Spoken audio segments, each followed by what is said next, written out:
ভাই চাকটা তো আপনাদের সামনেই কাটা হয়েছে নাকি? এখানে কোনো ভেজাল আছে নি ভাই? কোনো ভেজাল নেই, কোনো ভেজাল নেই, অরিজিনাল। না, খুব ভালো মধু। আলহামদুলিল্লাহ, আশিফা মধুঘর থেকে আমি রায়পুর লক্ষ্মীপুর থেকে আসছি।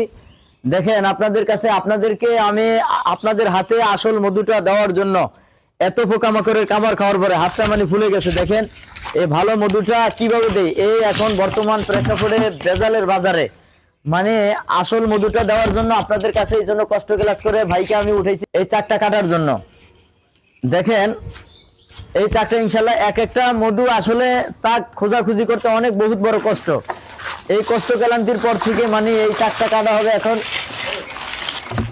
আসছে দেখেন একটা চাক কাটলে 1 কেজি, আধা কেজি, 2 কেজি এইভাবে সংগ্রহ করে 10 কেজি 20 কেজি করতে হয়।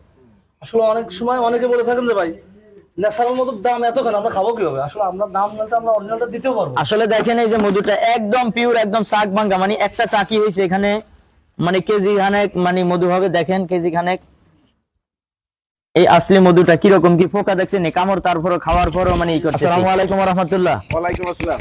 জি ভাই ভালো আছেন নি? হ্যাঁ ভালো। জি ভাই আপনাদের আম গাছ থেকে একটা মধু যাচ্ছে আর কি। এই বছরই পড়ছে। আমার অন্য জায়গায় যে পুকুর পাড়ে এর আগে 4 বছরে ওই যে আম গাছে পড়িছে একটা। আমরা হ্যাঁ আম গাছে পড়েছিল, আম গাছে পরে